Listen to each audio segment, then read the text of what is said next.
Welcome everybody to the second session of our 8th webinar series organized in scope of the CEV school project. A lot of you have been with us before, and welcome to those who are new. Welcome Anna from Iceland.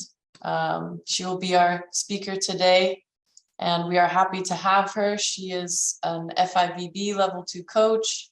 She's our school project manager for Iceland Volleyball as well, a familiar face that we saw at the CEV Coaches Convention in Skopje this year.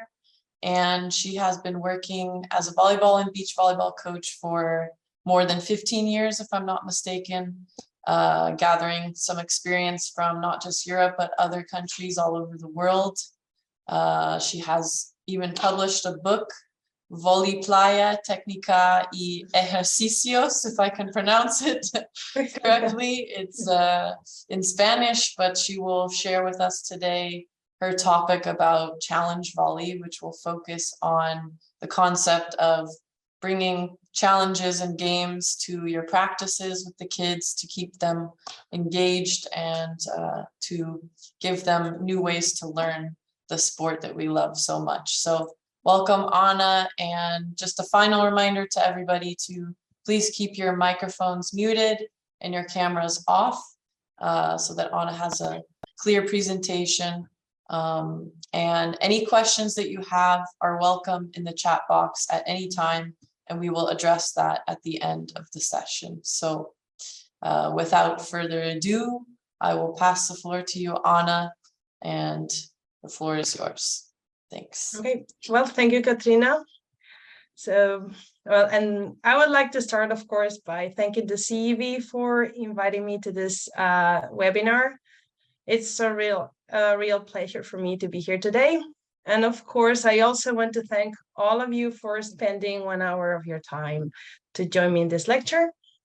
I hope you all will get something out of it that will help you in the future. So if everybody's ready, I'm going to get started. Okay, let's see. Yeah. Okay, so challenge volley, it's an idea that I started to develop together with my husband, because we worked together about 10 years ago when we were living in New Zealand. We have lived in many different countries. And our coaching career started years before that, but we could say that in New Zealand was sort of a break point in our coaching approach. And at the time we started to challenge ourselves and working to be better coaches. And we also started back then to share some of our training ideas on social media. We have a blog, we have some Facebook page where we share our ideas for coaching for free. And so just before we start, I want to share a quote as a small reflection that says, "Play is our brain's favorite way of learning." This is more or less the philosophy for challenge volley, coaching through playing. So what is challenge volley? It's a methodological approach to volleyball based on coaching, on learning through challenges and games. The reason why we started with this idea was because we found that traditional coaching was boring sometimes, and our sport is a difficult sport to learn. And nowadays, there are many other sport alternatives that are getting stronger. So we need to be competitive, and we wanna do coaching in a fun way so we can compete against them. So what is the goal we have? We want to attract new players into volleyball, especially boys, because we know that this can be difficult sometimes, especially in Europe. And some countries more than in others, of course. And we want to keep the children in the sport for many years. So how are we going to learn volleyball? we're going to learn through challenges and games that we are going to adapt to the level of the players. And we're going to learn technique in a fun way, basically learning through playing. So who is Challenge Volleyball for? Volleyball, it's going to be for kids who have never played volleyball before and they want to try it for the first time. So we want to make a good impression for them. It's also for volleyball in schools, especially for those kids who don't play volleyball, and we are trying to get them into our clubs. So we want to show them something they like, so they want to keep trying. We're also going to focus on players who are starting to play, players who still have not decided whether volleyball is going to be their first sport, and we are trying to keep them in. And at this level, performance is not going to be the goal, it's going to be something secondary. And we are doing this before we go into specialization stages. So here, when we go into specialization, the training goal is going to be different. Our goal is going to be having fun. And of course, we can also use challenge volleyball as a complement to the practicing higher levels. We can use some games or some of the challenges in warm-ups, or in some moment during the practice when we are trying to reduce the mental stress, the fatigue, or just simply have fun. So if I have to explain this in a graphic, we would talk about 4 phases. The first one is when the kids will discover how fun volleyball can be, and they want to know a little bit more about it. In the second phase is the moment when we are trying to convince those kids to choose volleyball before other sports. For the next 2 phases, we're going to talk about the phase that we are training and learning volleyball. More specifically, we can talk about specialization and the volleyball performance phase. We are going to focus on the first 2. Kids who don't know the sport and they are going to see it for the first time, and those who we want them to choose volleyball as the first option. And now I want to explain you a little bit about our philosophy. What do we think it's important in challenge volleyball? So we are going to talk about fun. This is one of the main goals of our volleyball coaching approach. We're going to talk also about self-improvement and personal growth. And you will see how we will explain this later, because I'm going to talk about challenges. So the players are going to be challenging themselves. We're also talking about team building, working as a team, facing challenges as a team that is going to help the group to get stronger. Of course, learning, because that's the goal. We are teaching them so they can learn how to play better. Action, because we want them to be active most of the time, do a lot of repetition. We also have variety in our philosophy, different drills, different variations of the drills. Creativity, it's also very important for us as a coach, for us as coaches. And the last point that we think is a little bit different, and it's what we call anytime and anywhere. And it's about not playing volleyball only in the gym. So starting with the, 1st point, which is having fun. This is our main goal. As I said, we want the kids to enjoy playing and training volleyball. This is the key.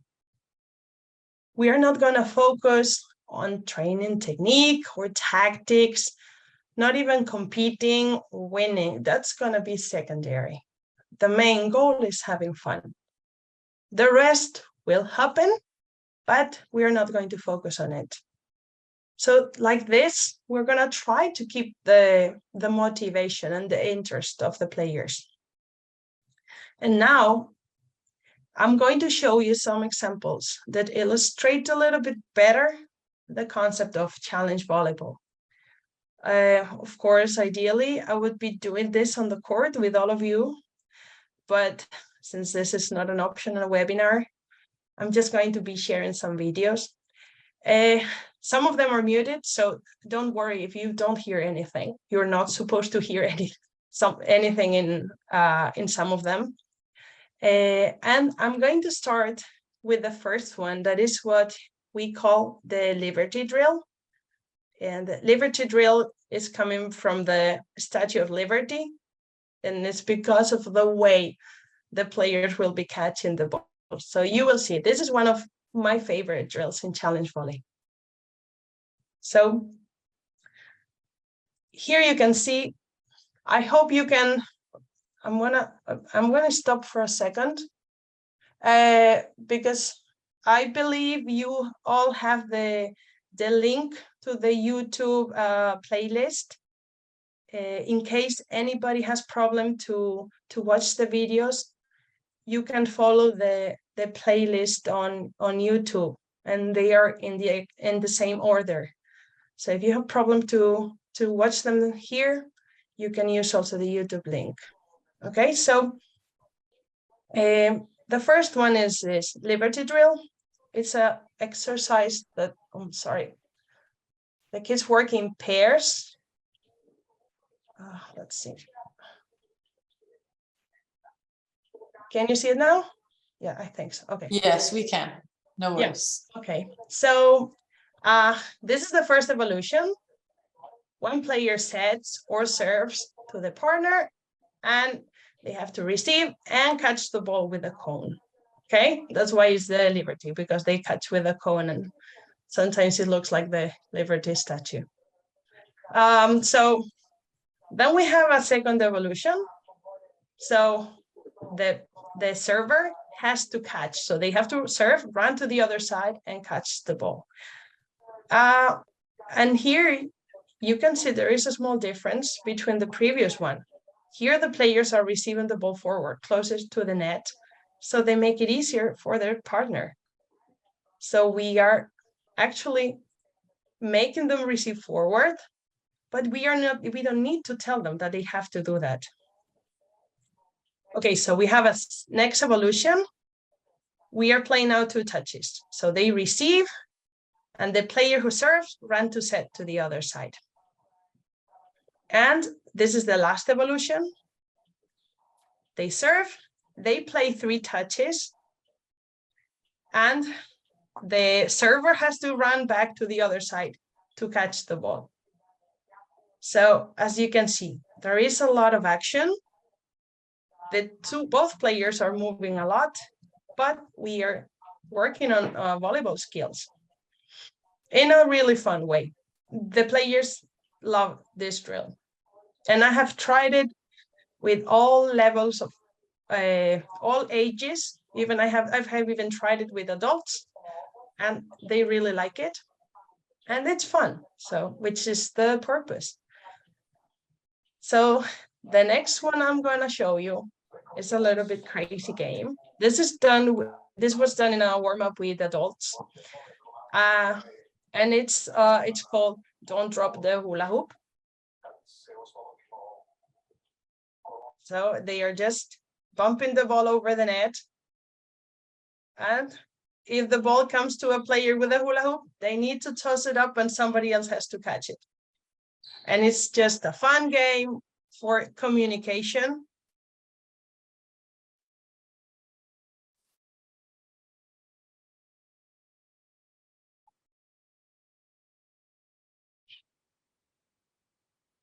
maybe this is too hard for beginners, but of course we can use adaptations of the games.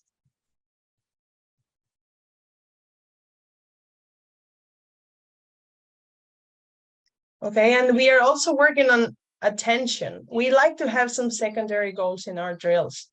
So apart from the volleyball technique, they are working on communication and they are working on reaction and attention.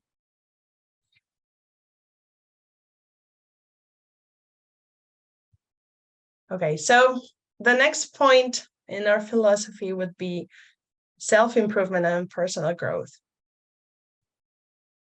We are going to work with many challenges, and overcoming those challenges is going to help us to grow as a player, but also as a person. We are going to teach them how to keep trying, how not to give up. And this is very important. The two games I show you now are individual challenges, which include another secondary goal, which is flexibility, that we really like. We believe is very important to work on flexibility in volleyball. So they are setting and they need to catch the ball between under the legs. And as you can see, when they do it, they get very excited. The first time, especially the first time. Another one that we could use is this just, I'm sure you've seen this one, is the cockroach set. They're working on flexibility, but they are also working on ball control and setting. This can be used as a warm-up. Of course, we cannot use this in the middle of the practice, but we can use it sometimes. And they can maybe try it at home and challenge themselves. And I've seen some players trying it at home and coming a few days later, look what I can do now. And that is what we are trying to get. So if we move on, we can talk also about team building. Working with through challenges is going to help the group to improve the communication among the players. It's going to help us to create a better atmosphere if we fight together to achieve a challenge. And we're working also, of course, on teamwork, learning how to work together. So I have two examples of this. The videos, of course, this time I have videos with adults, but that's a limitation that I have, that I'm using the videos I have. So this was a cool down exercise we used in a cool down of one practice. So at the end of the practice,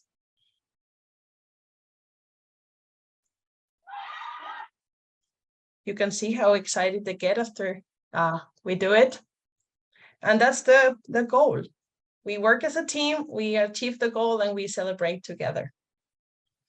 And this other one that can be maybe difficult for beginners, but it's just a teamwork. They are moving together and they are just trying to, in this case, they are competing, one team against the other.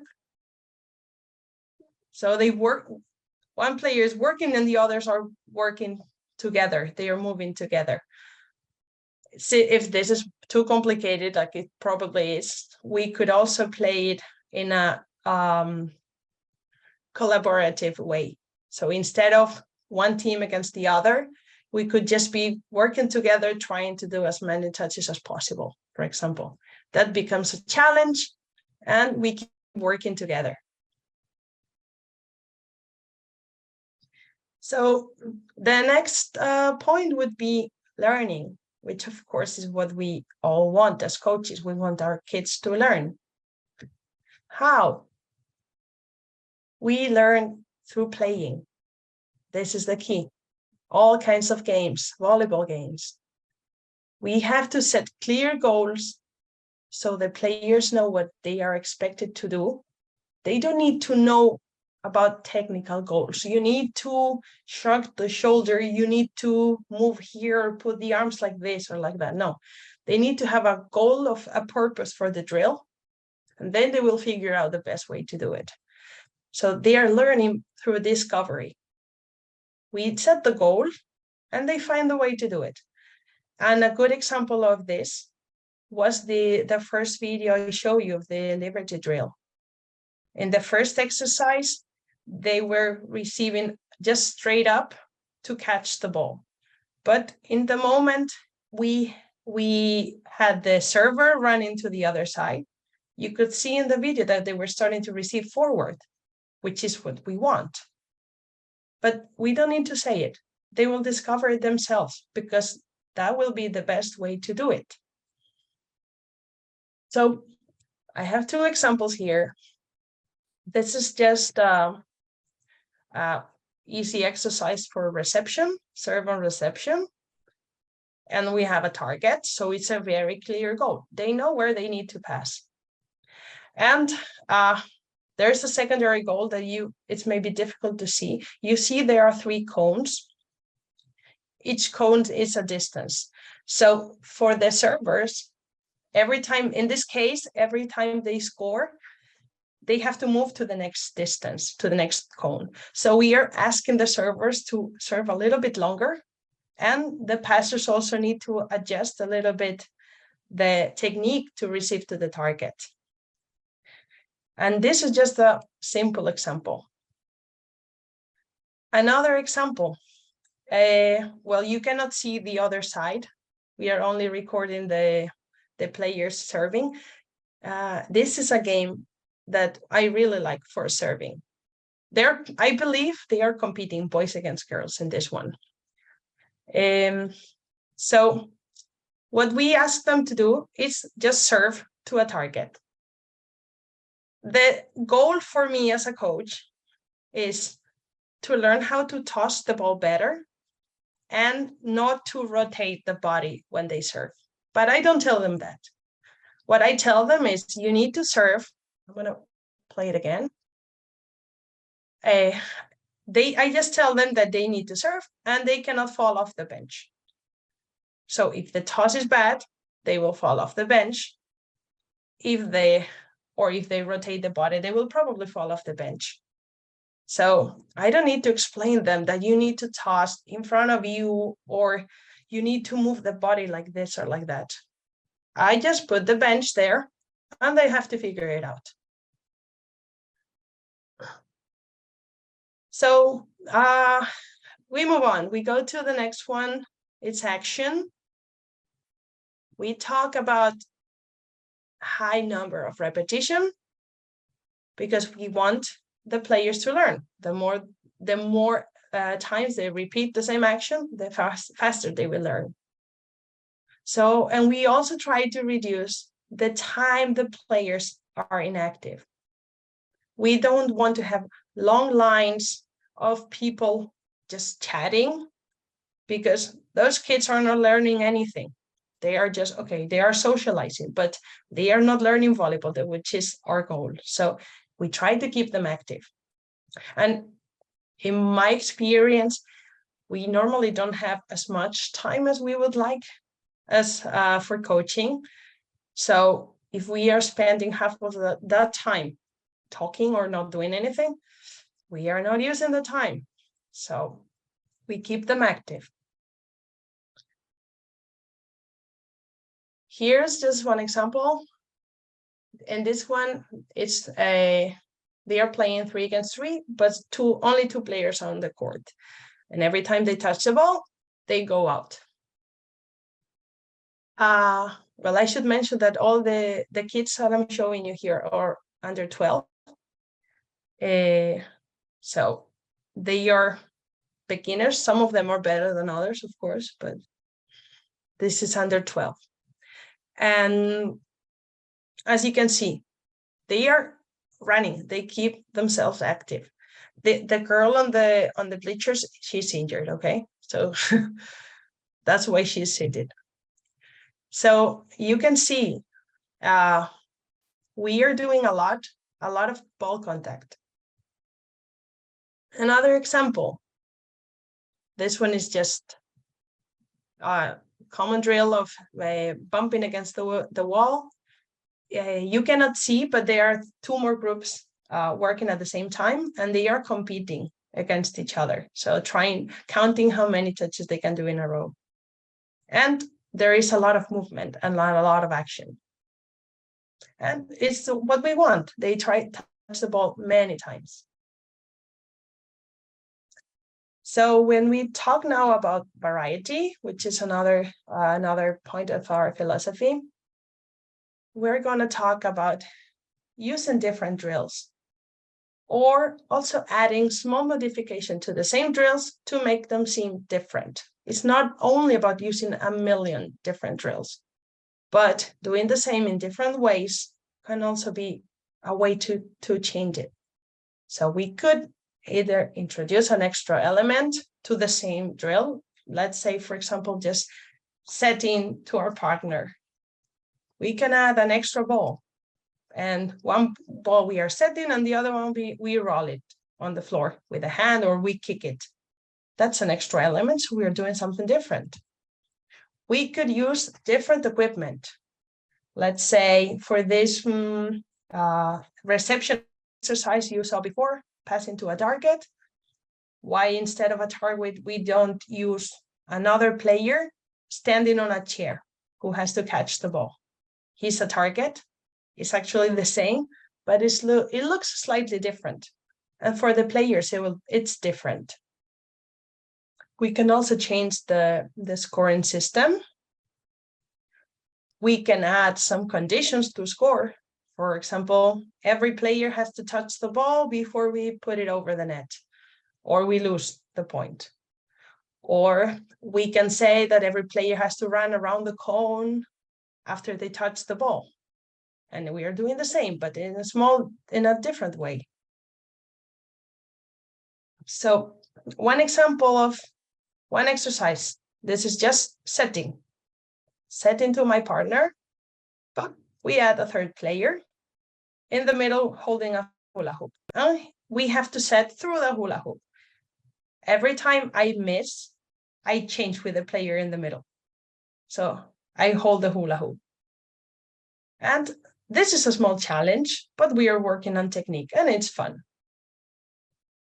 So you can see here they touch to themselves and they touch through to the partner, or they can just do it continuously. And it's just a little bit more difficult. Another example of this game, this same exercise, setting. One player has an extra ball, and before they set or bump the ball to the partner, they need to toss the extra ball up and they need to catch it before it drops. We can stop every time if the level is low, we can keep going. Or if they are very good, we could even have both players with the extra ball and just play with the third one, which is a lot more difficult. Next point would be creativity. So being a creative coach, this will help us a lot, especially to find solutions. Sometimes we all have to find solutions when we have certain problems in practice. So being creative can be about using some original drills to maintain the interest and the motivation of the players. But I underlined some because this cannot be an obsession. There is a very good American coach, John Kessel. I'm sure many of you know him. He says that drills are the drugs of coaches. And this can be true sometimes. So we cannot make the mistake of turning this using different drills into an obsession. But adding a new drill every now and then, or a new warm-up game, it's always positive and helps to keep the motivation of the player and of the coach. And so we need to be sure, we need to make sure we draw the line in the right place and we are not just finding new drills because we like it as coaches. We also use them for a purpose for the kids. We can also be creative in the use of different materials. So we can explore different ways of using the equipment, as you could see with the hula hoop in the previous drill, or the use of the cones in the Liberty drill. We can also find cheap alternatives to expensive materials that maybe we cannot afford to buy. If you want to buy a setting target, that's really expensive. But we can build one. We can use, like I said before, a player standing on a chair catching the ball as a target. And that's a good target. It is free. Or we can also look for solutions when we lack some equipment. Like we can use bottles or backpacks when we don't have cones, for example. So that it's making us a creative coach. A good example of this, we really like to train serve, and we think it's a very boring, or it could be a very boring skill to teach. So we have a lot of game for teaching the serve. And this one is just a tic-tac-toe. There are two teams competing. One team is the green team, so they have green cones, and the other one is the blue team. So every time they hit they need to get 3 in line.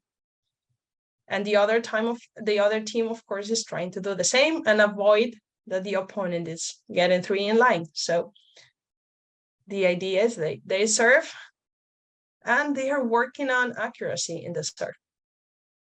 But it's a fun way to do it. And the last point of our philosophy is what this anytime and anywhere, which is about playing volleyball, not only in the gym. Because do we really need to practice only when we are in the gym? Or could we also learn when we are in our own space or at our own time? And we need to think that sometimes there are kids who feel a little bit more insecure because they are not as good as the others. And maybe they feel a little bit insecure when they are playing. So how can we help them? How can we help them to improve? So we are doing what we call home challenges. And I'm showing you a few examples. This is just a setting. We need a partner for this one. And with I use 2 balls and these 2 tennis balls, but we can use anything. And it's just about coordination and reaction. This other one, this is something that is thought to be something we can do at home in our bedroom. So this one, it was hitting against the wall, I think it was 10 times, but alternating arms.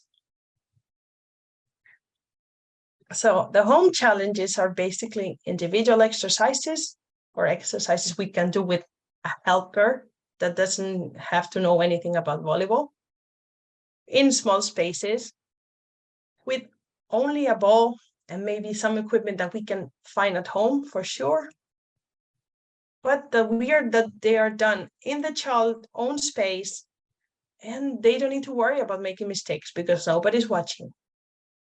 So this way they keep training and learning when they are outside the gym, and they keep getting better. So for these challenges, the coaches should give them some rewards every time they achieve the challenge.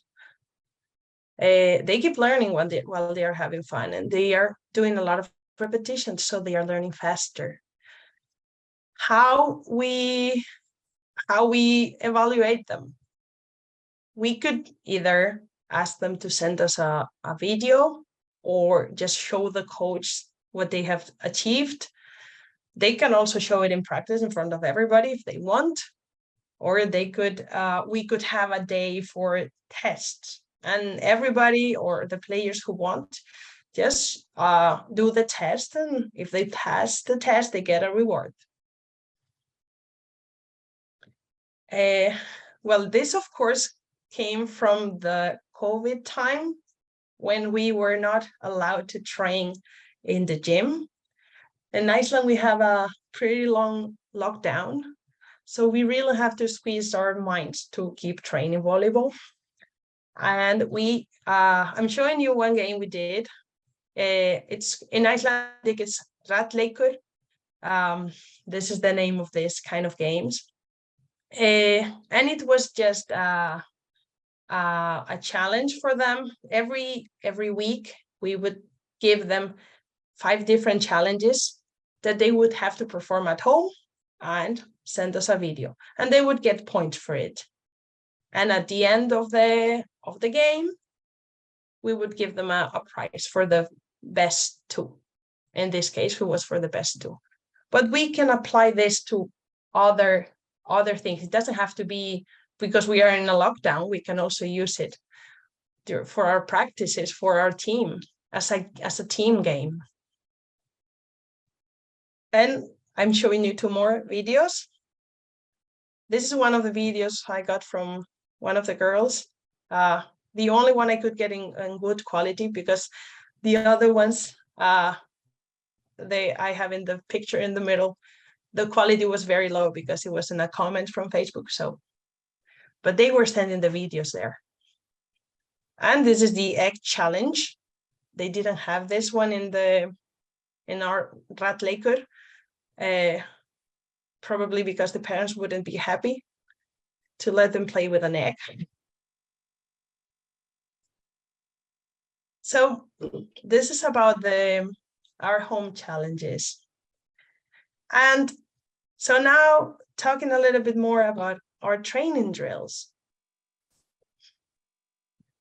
Our training drills are original and creative games, or technical challenges, or just traditional drills, a little bit adapted to change the dynamic, so they become more fun, either introducing competition, adding a new element to make it a little bit more complex, like the one with the hula hoop, or the one with the extra ball, or we're just creating some drills with clear goals to achieve, not just doing it just because.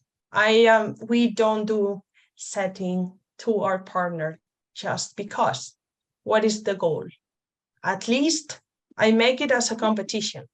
Let's see who can do more touches in a row. So we compete against other group, not just, okay, we start the practice. We're doing pepper. We start and 5 minutes of pepper or 10 minutes of pepper for no reason. No, there needs to be a reason.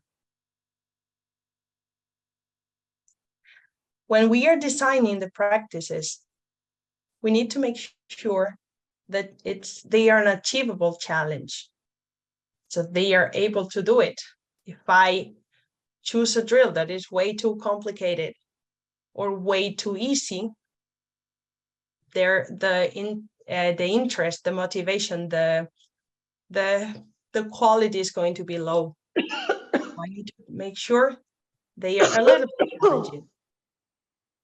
And when they achieve the challenge, the coach needs to share the importance of the achievement. It's not, we do it, it was hard, we celebrate, and the coach doesn't care. No, the coach cares. The athlete also needs to be able to evaluate the result. It needs to be clear. Am I doing it right or wrong? And just by evaluating the result, not because I was moving the left shoulder or I was moving the feet, I need to make a longer step. No, that's not evaluation of the result. The evaluation is I set to the target or I win. That's a clear evaluation. The exercises also need to have a main action. We cannot do everything. Even if the exercise has more than one skill, there has to be one that is the main skill. For example, imagine we are doing reception and we put a player as a target who is setting. The goal is the main action in this drill is the reception, even though there is a set, but for us, we are focusing on the reception. So they are focusing on receiving to the player. And of course, the players need to know what they are expected to do, understand the goal of the drill. Otherwise, they will not do it right. And just to finish the presentation, I want to talk about planning a session with Challenge Volley. And I'm not going to discover the world to anybody. We follow a logical methodological approach when we are planning the sessions. So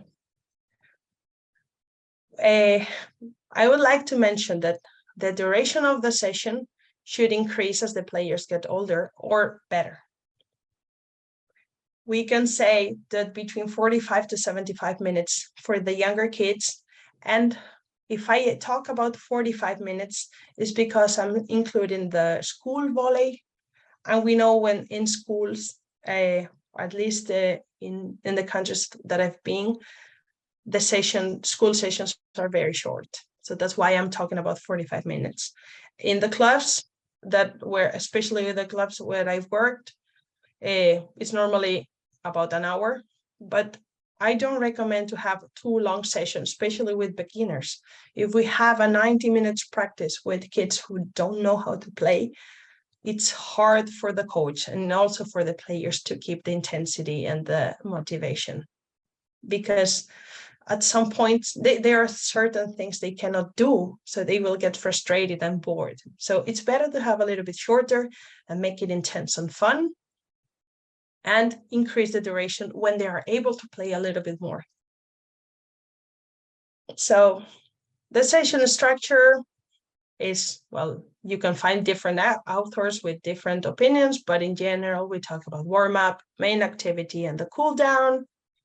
And in the main activity, we are starting with technical games and challenges at the beginning. Then we are going to progress into something more complex and adding more intensity. And in the last part, we're going to finish with some game-like situations. And I say not free play, or not only free play. What is free play? Okay, last 30 minutes, just go and play. So I can sit down and take my phone and chat with my boyfriend. No, that's not what we want. The coach stays active, and there are many ways we can play that are different, and the players stay active. Just free play, especially when it's 6 against 6. There are many players not doing anything. So we need to find ways as coaches to make it more, keep them active. We can change it to play 2 against 2, 3 against 3, 4 against 4. We can add different ways to compete. We can, for example, play, let's say we're playing 3 against 3, but instead of just a regular point system, like every time we score, we get a point, we can play every time I score, the coach gives me an extra ball, and if I score with the second ball, then I get the point. So we add more intensity, and that's just one example. And they are playing volleyball, but not only just like in the game. They will have the games for playing like in the games. And during practice, we should change it a little bit. So the key is for planning our sessions. We need to focus on 1 or 2 skills. We don't train everything in every session. It's not possible. So we focus on only 1 or 2. We should create a logical sequence of drills. We don't start training the block in the first part, then we go to setting, then we start with the reception, and then we finish playing. Too many skills, the sequence makes no sense, so that's not working. we should increase the difficulty and the intensity progressively during the session. We start with something easier, then we go to something harder, with something light, and then we make it harder. Of course, we have to select the drills based on the capacities and the level of our players. If we choose something too difficult and they cannot do it, they are not getting anything out of it. When city and the playing area they also increase during the practice. So we go from something easy to something hard, and from a small court to a big court. And we always have to adapt the rules to the knowledge of the players if we need. For example, if my players are not capable of serving over the net from the back line, I can allow them to serve from inside, because I want the ball to keep the ball flying. So if they cannot put it over in the serve, I'm not doing anything. So we can adapt the rules sometimes. So I'm going to plan my session and I need to answer a few questions. So what do I want to work on? 1 or 2 skills? What material do I have? I have no material. I have 5 balls, or I have 50 balls. So it's different the way I'm going to work. If I have few balls, I need to find a way to keep the players active only using 1 ball. And there are ways to do it, but I need to know how. I need to know what my training space is like. I have a lot of space. I only have 1 net for 20 kids. I have 20 nets and 1 kid. We need to also know that, how many players I have, what is the level of the players, and more important, what is the goal of my players?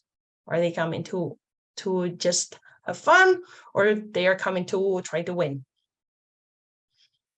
And that's the last thing. I'm going to show you just one example of a training session that I could use with Challenge Volley. And it's about serve and reception. So we begin with a game for serving. So we are starting to run and we're starting to move. And here we have 3 teams competing, and they need to serve to the target. They need to serve to the mat. Every time they score, or after they score 5 times, depends on the goal we set, they move to the next cone. You see there are some cones that mark the distance. So they increase the distance after a few times they score. Okay, so like this, while they are running to get the balls, they are starting to work on the serve, and we increase a little bit the difficulty. And we warm up also the shoulder like this. From this serving game, we can go to another evolution of the liberty drill. In this case, we're working in groups of 3. So here we start to add the reception, and we keep working on the serve. So 1 player serves, 1 player receives, and the 3rd player is the target. And in this case, we were asking them to catch the ball above the head, like in a setting position with the cone. The next evolution, we don't have a target, and we have 2 players receiving. So the one who doesn't receive has to take the cone and catch the ball. Okay, so here we start to make them more active. We keep working on reception, but now we are also working on communication and in reaction. And the 3rd evolution, the server has to catch the ball after the other 2 are doing 3 touches. And here we're just starting to do a normal side out, we can say. 1 serve, and then they play reception set, and they put the ball over the net. Why we are catching the ball with a cone? To make it a little bit fun, and because we are probably these boys are probably competing against the other boys on the other nets. And this is just fun. What can we do after this? I'm not going to show you a video of that because you all know what it is. We could just go to play 2 against 2. We could play it just normal 2 against 2, or we can play it in a king of the court system, so the teams are rotating. We can choose, but this creates a good progression in the practice. And just to finish, in the last part of the practice, the cool down, so the intensity goes down, we are playing another game. 2 teams, one playing against the other. One team is serving, so you see all of them serve at the same time, and the other team is trying to catch all the serves. And for every ball that drops on the opponent court, the team gets a point. And we play maybe for 10, 15 points. So we are working on the serve again, but in a fun way. They are competing, so they work as a team, and we are not thinking about technique. We are just thinking about winning. So, well, this was just one example of a training session that we could do with Challenge Volley. And so this is it from me. Thank you very much for listening. And as I said at the beginning, here you have this is our blog, Volley por el Mundo, and our Facebook and Instagram pages, or YouTube channel where you have a lot of videos. Unfortunately, most of it is in Spanish, but I believe the Google Translate works pretty well. So I invite you all to check them out. Thanks a lot, Anna. That was really great. Lots of good hidden gems there in all the videos. I'm not sure if you can see the chat box, but we got some questions throughout the webinar, which is great. And possibly we have some coming now. So if it's okay for you, Anna, I will just read through a handful of the questions and you can answer from your experience. So I will go to the top here. Okay, so the first question I received was, how can you motivate kids to practice volleyball outside the gym, especially when they don't have a coach or a full team with them? So I guess they mean when they're alone, perhaps. Yeah. Okay, well, thank you for the question. Like I said before, we had to do this during COVID, and it really worked well. We set many challenges, individual challenges for them, so they could try something different, something fun at home. We could use it as a team competition, so each player is trying to do achieve more challenges than the others, or we can do it individually. It's just finding different drills. I have a bunch of them on Facebook and on YouTube if you want to check them out, like ideas, but I'm sure you can find more. And now it's very popular, these challenges, so you can find many on Instagram or YouTube. Perfect. And just a note to everybody tuning in, we will make sure that you have the YouTube link to all these videos. Once the webinar session is officially on YouTube, we'll send that link as well. Another question, which I kind of had to laugh when I read it, in the cockroach set exercise that you showed, they're asking, is there a reason why the legs cannot touch the ground? Maybe you can explain if there's a purpose behind this. Well, like this, I talked about the secondary goals of flexibility. They are also working on strength. They are working on their core. So what they are trying to do is they have to put one leg between the arms to set. It's just to make it more challenging. But it has also this secondary goal of flexibility and strength. But it's just a fun way a challenging way to practice the set. Perfect. Simple as that. We got a question. What the coach roles in your challenge training? I think what he's asking is what do you see as the coach's role during these challenge trainings? It's a very general question, but maybe you have a principle or philosophy behind that. Okay, with the challenges, the coach has to design the challenges. That's one of the main goals that suit the players he or she has. And we can give them advice. We can try to help them to learn the technique in a way they are not really noticing. They are working on technique. But the main role of the coach is setting the challenges that suit the players. Great. So it's not only I go on YouTube, I see a challenge, I like it, and I try it. Maybe my players are not there yet. They cannot do it. So I need to either find an adaptation, or so I need to design. And another thing the coach needs to do is maybe we have some players with a little bit higher level than others. So we need to find a way to convert an easier challenge into something a little bit more difficult.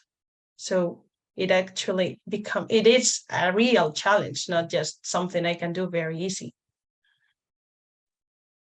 I agree. I want to jump off of that because there is a question that's related to what you just said. They're asking if you've ever tried introducing a new drill, a new exercise, a new game, but you maybe noticed that the kids didn't seem to understand the goal right away, or maybe they were really struggling to progress through the task. And in this case, like, what do you do? Maybe I let you answer the question. How would you react to this type of situation? Okay.